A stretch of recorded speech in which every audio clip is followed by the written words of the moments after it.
हाँ तो बच्चों, कल हमने पढ़ा था कबीर की साखियाँ। आपने पढ़ा होगा, याद किया था घर पर। उसको रिवीजन करने के लिए हमने बोला था, वो क्या होगा। अब आगे का हम भाग पढ़ते हैं। इसमें सबद,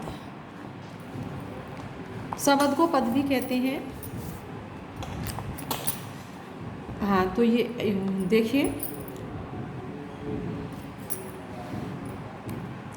मोको कहाँ ढूंढे बंदे, मैं तो तेरे पास में। ना मैं देवल ना मैं मस्जिद, ना काबे कैलाश में। ना तो कोने क्रिया कर्म में, न ही योग वैराग में। खोजी होए तो तुरते मिलिए पल भर की तलाश में। कहे कबीर सुनो भाई साधो, सब श्वासों की श्वास में। प्रस्तुत पंक्तियों में कबीर दास जी ने भक्ति, निर्गुण ब्रह्म की भक्ति की ओर जोर दिया है। कबीर दास जी कहते हैं कि निर्गुण ब्रह्म ईश्वर को कहा है। तो उसने कहा है कि वो कहते हैं, मोको कहाँ ढूंढे बंदे, बंदे, हे मनुष्य, मुझको तू कहाँ ढूंढता फिरता है, मैं तो तेरे पास में ही हूँ। हे मनुष्य, तू मुझको इधर उधर कहाँ ढूंढता हुआ भटक रहा है, मैं तो तेरे ही पास हूँ, अर्थात तेरे भीतर ही समाया हुआ हूँ। ना मैं देवल ना मैं मस्जिद, ना काबे कैलाश में। ना मैं देवल, देवल यानी देवताओं का जो स्थान होता है, मंदिर, ना ही मैं मंदिर में हूँ, और ना मैं मस्जिद, ना ही मैं मस्जिद में हूँ।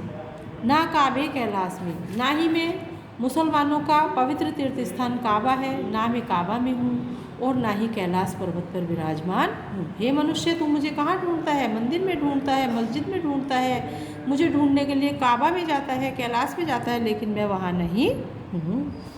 ना तो कोने क्रिया कर्म में, ना ही योग वैराग में, मैं किसी भी क्रिया में नहीं हूँ। कोई भगवान की पूजा की जाती है, स्तुति की जाती है, कार्य के बहुत सारे किए जाते हैं पूजा के लिए, मैं किसी भी क्रिया कर्म में नहीं हूँ, किसी भी कर्म कांड में मैं नहीं हूँ, न ही योग वैराग में। और मुझे प्राप्त करने के लिए योगी लोग जंगलों में जाते हैं, है ना, वैरागी हो जाते हैं, योग करते हैं, मैं किसी भी योग और वैराग्य में नहीं हूँ। हे मनुष्य, यदि तू मुझे ढूंढना चाहता है, खोजी होए तो तुरते मिलिए।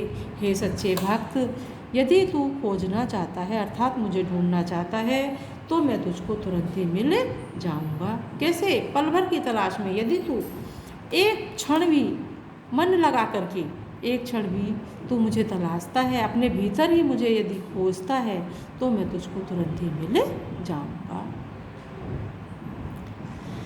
कहे कबीर सुनो भाई साधो, सब श्वासों की सांस में। कबीर दास जी कहते हैं कि हे संतो सुनो, हे साधु भाइयों सुनो, ईश्वर सभी मनुष्य की श्वासों में समाये हुए हैं। सभी श्वासों की, यानी सभी मनुष्यों की जो भी जीवधारी श्वासें हैं, उन सभी की श्वासों में ईश्वर समाये हुए हैं, अर्थात ईश्वर तुम्हारे भीतर ही विराजमान है। उनको कहीं इधर उधर ढूंढने की आवश्यकता नहीं है।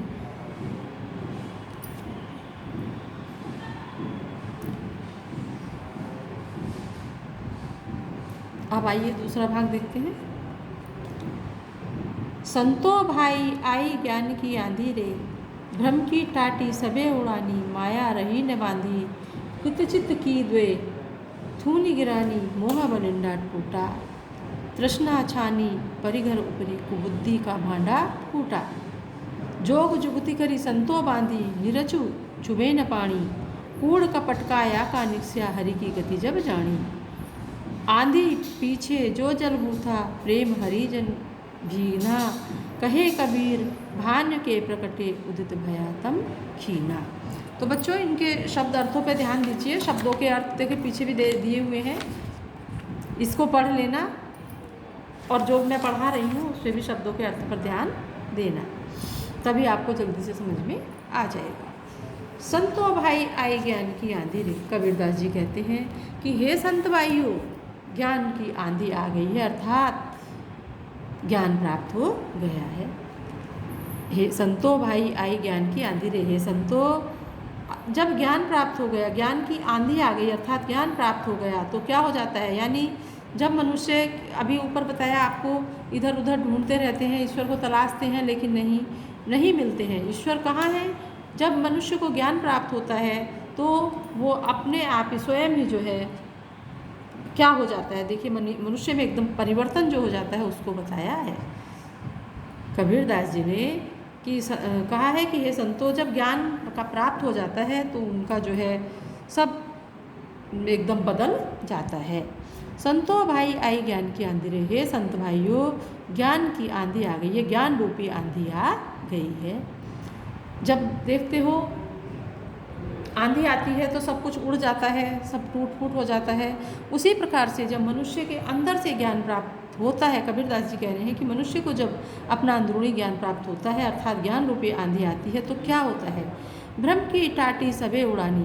ब्रह्म रूपी जो टट्टी है, टाटी मतलब क्या होता है, जो दरवाजे के ऊपर, दरवाजे के आगे फूस की लकड़ी की बना करके लगाई जाती है, जैसे पर्दे की तरह से, वो होती टाटी। तो भ्रम की टाटे सबे उड़ानी, भ्रम रूपी जो टाटी है वो उड़ गई है, भ्रम रूपी जो टटिया है वो उड़ गई है। माया रहे न बांधी, और माया रूपी जिस बल्लियों से उनको बांध रखा था, माया रूपी जो बल्लियाँ थी जिससे उसको जो बंधी हुई थी, माया ने पकड़ रखा था व्यक्ति, तो वो सब टूट गई हैं। हित चित्त की द्वे थूनी गिरानी, मोह बलिंदा टूटा। हित चित्त की द्वे थूनी गिरानी, और हित चित्त रूपी जो खंभे गड़े थे, स्तंभ गड़े हुए थे, वो सब गिर गए हैं। हित और चित्त यानी हित मतलब स्वार्थ, मनुष्य स्वार्थ में फंसा हुआ था, जो स्वार्थ था वो निकल गया है चित्त से, मन से। तो हित, स्वार्थ और चित्त रूपी दो स्तंभ जो खड़े हुए थे वो गिर गए हैं। मोह बलिंडा टूटा, और मोह रूपी बलिंडा टूट गया है। जो मोह ने, सांसारिक मोह ने जकड़ रखा था वो भी अब टूट गया है, वो बल्ली भी टूट गई है। तृष्णा छानी परिघर ऊपरी, बुद्धि का भांडा टूटा। तृष्णा मन से हट गई है, मनुष्य के मन के ऊपर जो तृष्णा थी वो हट गई है। कुबुद्धि रूपी जो मनुष्य के कुबुद्धि थी, कुबुद्धि रूपी बर्तन जो है फूट गया है। भांडा माने बर्तन। कुबुद्धि रूपी दुर्बुद्धि मनुष्य के अंदर थी, उस दुर्बुद्धि रूपी बर्तन फूट गया है। जोग जुगति करी संतो बांधी, निरचु चुवे न पानी। ये संतो सुनो, योग युक्ति लगा करके, यानी योग युक्ति लगा करके, हे संतो, जोग जुगति कर संतो बांधी, निर्चु चुवे न पानी। योग युक्ति करके अर्थात विभिन्न प्रयत्नों के द्वारा अब जो छप्पर बनाया है, संतो भाइयों, जो छप्पर बनाया है वो इतना सुंदर बनाया है कि उसके नीचे पानी नहीं चुएगा। अर्थात अब ज्ञान प्राप्त हो गया है, भक्ति रूपी ज्ञान प्राप्त हो गया है। बड़ी कठिनाई से प्रयत्न करने के बाद जो है ज्ञान प्राप्त हो गया है। अब वो ज्ञान ऐसा हो गया है कि उस पर अब कोई भी प्रभाव पड़ने वाला नहीं है। अब उस पर कोई भी प्रभाव पड़ने वाला नहीं है, अर्थात अब नीचे चुभे ना पानी, अर्थात ऐसा भक्ति रूपी ऐसा छप्पर तैयार हो गया है कि उसके नीचे अब पानी नहीं टपकेगा, पानी बिल्कुल नहीं टपकेगा। अर्थात बिल्कुल भी व्यक्ति पर के, संत के स्वभाव पर बिल्कुल भी कोई भी सांसारिक मोह माया रूपी जो विषय वासना रूपी जो झंझट है, इनका कोई भी प्रभाव पड़ने वाला नहीं है। कूड़ कपट काया कानिक से हरि की गति जब जानी, का पूरे जो शरीर के अंदर कूड़ा कपट था, कपट काया मतलब शरीर के अंदर जो भी दोष थे वो सभी जो है बाहर निकल गए हैं।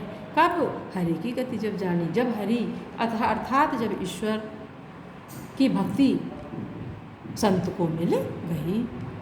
कबीरदास जी कहते हैं कि जब मैंने हरि की गति को जान लिया, अर्थात मैंने ईश्वर को पहचान लिया, तो मेरे शरीर में जो भी मोह माया रूपी काया जो मोह माया रूपी कपट रूपी जो भी दोष भरे हुए थे वो सब बाहर निकल गए हैं, अर्थात मैं अब अंधकार से प्रकाश की ओर आ गया हूँ।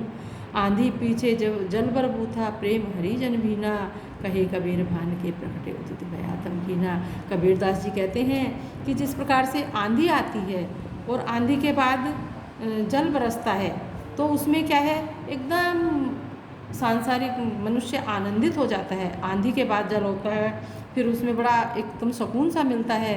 उसी प्रकार से कबीरदास जी कहते हैं कि आंधी पीछे जो जल बूथा प्रेम हरिजन भीना, यानी जब मुझे ज्ञान प्राप्त हो गया तो जब मैंने हरि की गति को जान लिया, अर्थात मैं प्रकाश मेरे हृदय में जो है उजाला हो गया, तो मैं उससे इतना सराबोर हो गया। अर्थात दूसरा अर्थ ये भी है इसका कि आंधी पीछे जब जल बूथा, यानी कपट के बाद जो मेरे अंधकार के बाद जो मुझे ज्ञान प्राप्त हुआ, अर्थात जो ज्ञान की वर्षा हुई, उसमें मैं इतना भीग गया, अर्थात हरि की भजन में, हरि की भक्ति में इतना भीग गया, अर्थात सराबोर हो गया। कहे कबीर भान के प्रकटे उदित भया तम कीना। कबीरदास जी कहते हैं तो कैसा हुआ, जिस प्रकार से सूर्य के प्रकट होने पर, जिस प्रकार से सूर्य जब प्रकट हो जाता है, सूर्य जब निकल जाता है अर्थात उदय हो जाता है, तो संसार का पूरा अंधकार जो है वो छिप जाता है, अर्थात संसार में कहीं भी अंधकार नहीं रहता। जब सूर्य प्रकट हो जाता है, सूर्य का उजाला हो जाता है, तो संसार में कहीं भी कोई अंधकार नहीं रहता है। उसी प्रकार से हे संतो, जब प्रेम हरि की गति को जान लिया, अर्थात प्रेम हरि से प्रेम हो गया, अर्थात भक्ति का जो हरि के प्रति जो भक्ति है वो इतनी अधिक प्रकृत हो गई है, तो जो पीछे छूट गया है वो सब भूल गया है। अब उसको कुछ भी चाहने की कुछ भी इच्छा नहीं रह गई है। सांसारिक मोह माया जो भी है उसकी कोई भी इच्छा नहीं रह गई है। जब संत के हृदय में ईश्वर का वास हो गया है। तो कबीरदास जी के ये दोनों पद हैं, ये पढ़ना, इसको समझना, और ये जो क्वेश्चन है ये तुम कर लेना। साखियाँ शब्द ये क्वेश्चन कर लेना अपनी कॉपी में। तो ये आपका ये पाठ कबीरदास जी का भी पूरा हो गया है। इधर पद्य भाग में आपके 2 पाठ हो गए हैं, इनको आप पूरा कर लो और ध्यान से पढ़ना।